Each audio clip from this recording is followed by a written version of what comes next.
Auto immune और inflammatory arthritis के patients के लिए उनके ट्रीटमेंट के अंदर उनका फर्स्ट डिफेंस उनका डाइट है।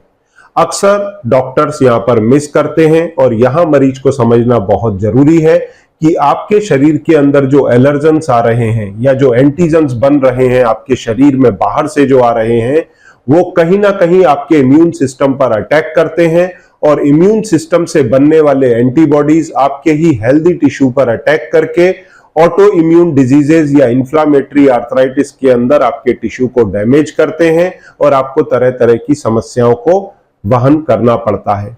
जब भी पेशेंट अपनी डाइट के ऊपर ध्यान नहीं देता तो उनके साइन एंड सिम्टम्स बढ़ने लगते हैं और ऐसी स्थिति में डॉक्टर्स को अक्सर देखा है कि मरीज की दवाइयों को बढ़ा करके उसकी प्रॉब्लम्स को कंट्रोल करने की कोशिश की जाती है।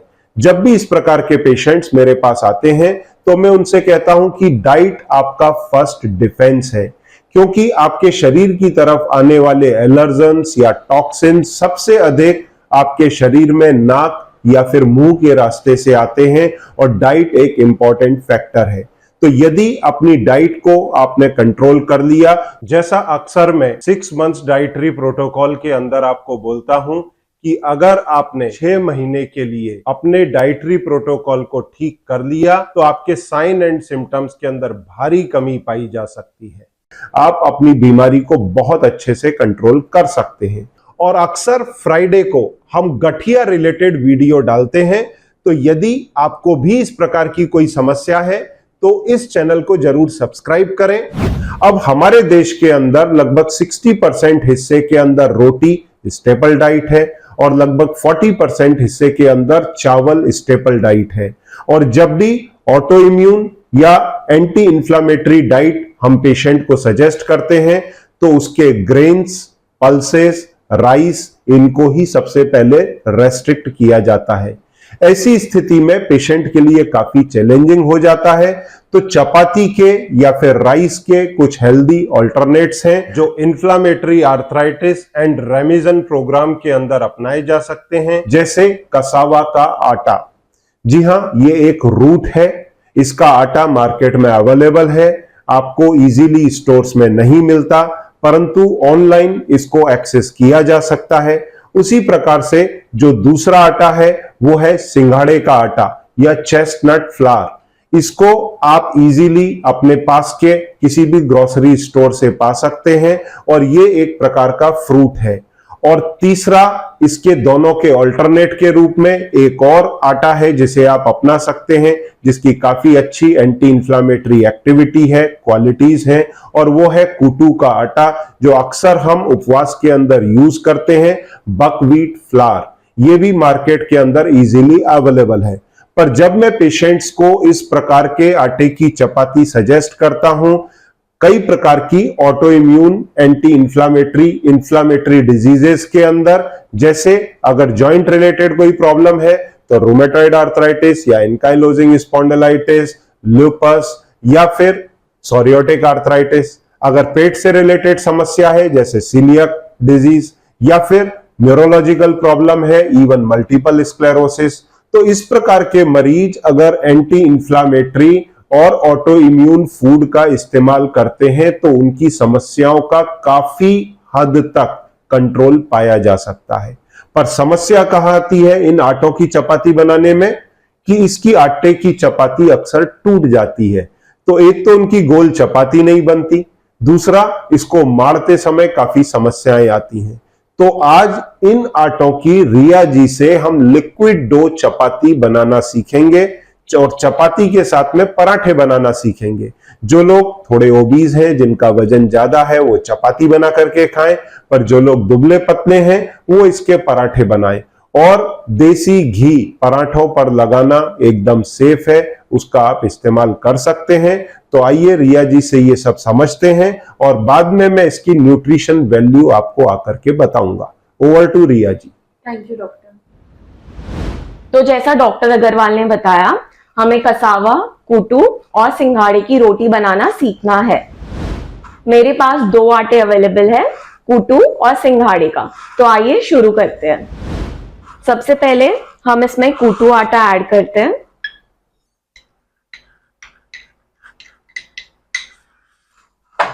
फिर हम इसमें सिंघाड़े का आटा ऐड कर देंगे, थोड़ा सा नमक, आधा चम्मच घी। फिर हम इसमें पानी ऐड कर देंगे लिक्विड डो के लिए।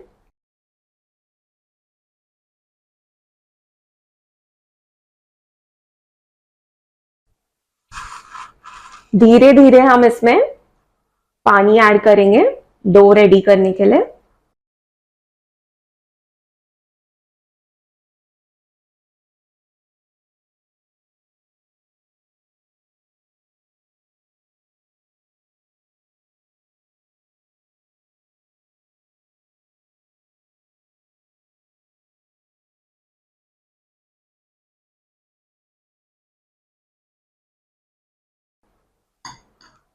तो इसकी कंसिस्टेंसी बराबर हो गई है, तो कुछ इस तरह ऐसा दिखना चाहिए। तो अब हम शुरू करेंगे। तो पहले हम इसमें घी लगा देते हैं ताकि हमारी रोटी चिपके ना, और फिर हम बैटर को छोड़ देंगे।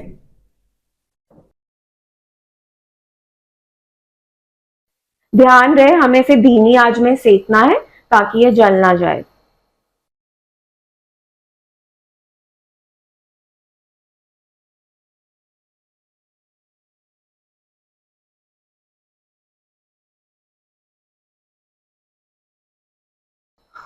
अब हम इसे पलट लेंगे।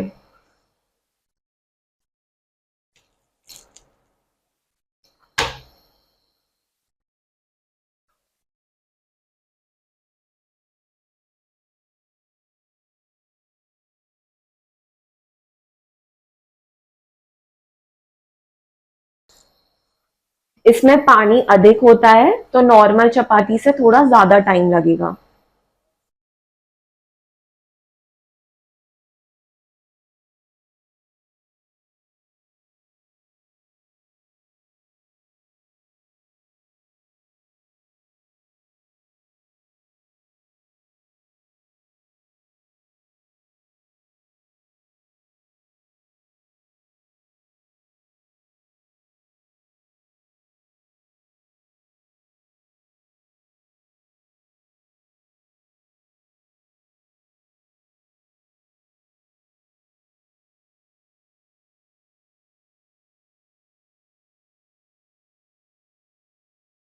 तो हमारी रोटी बन गई है। तो आप चाहे तो रोटी भी ले सकते हैं या आप इसमें जैसे घी लगा के आप इसका पराठा भी बना के खा सकते हैं।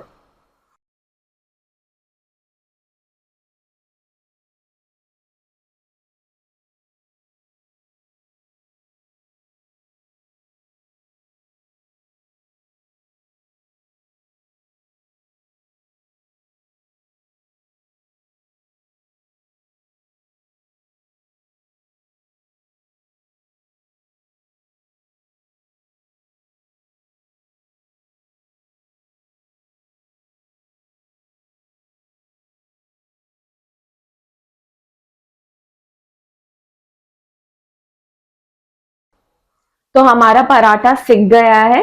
अब हम इसे सर्व कर लेते हैं।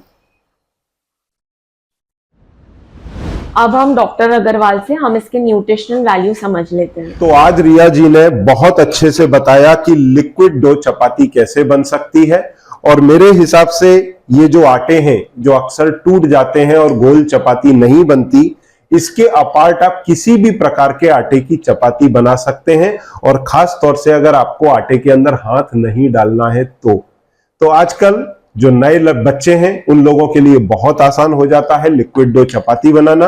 रोटी गोल बनेगी, मेरे जैसे नौसिखिए भी बना सकते हैं।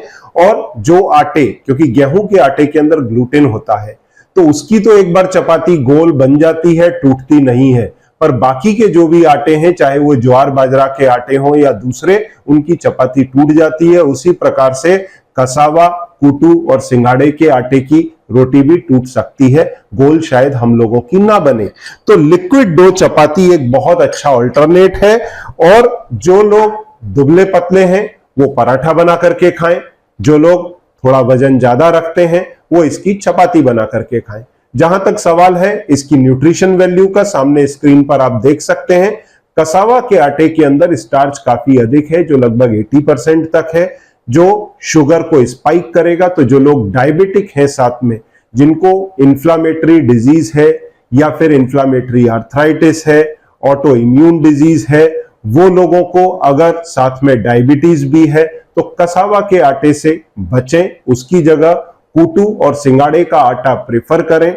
और अगर डायबिटीज साथ में है तो उसमें लौकी की प्यूरी डाल करके कार्बोहाइड्रेट का कंसंट्रेशन घटाया जा सकता है, जैसा अक्सर मैं गाइड करता हूं।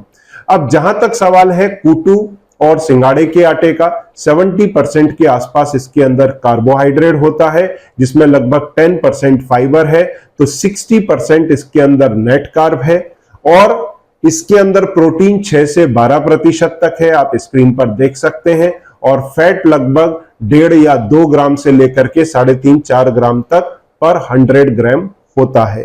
तो ये चपाती ऑटो इम्यून और इन्फ्लामेटरी आर्थराइटिस, किसी भी प्रकार की ऑटो इम्यून डिजीज के अंदर, rheumatoid arthritis, ankylosing spondylitis, lupus, psoriatic arthritis या किसी प्रकार की coeliac disease, multiple sclerosis, auto immune diseases, इन सब के अंदर काफी सेफ है। और ध्यान रहे, डाइट आपका फर्स्ट डिफेंस है।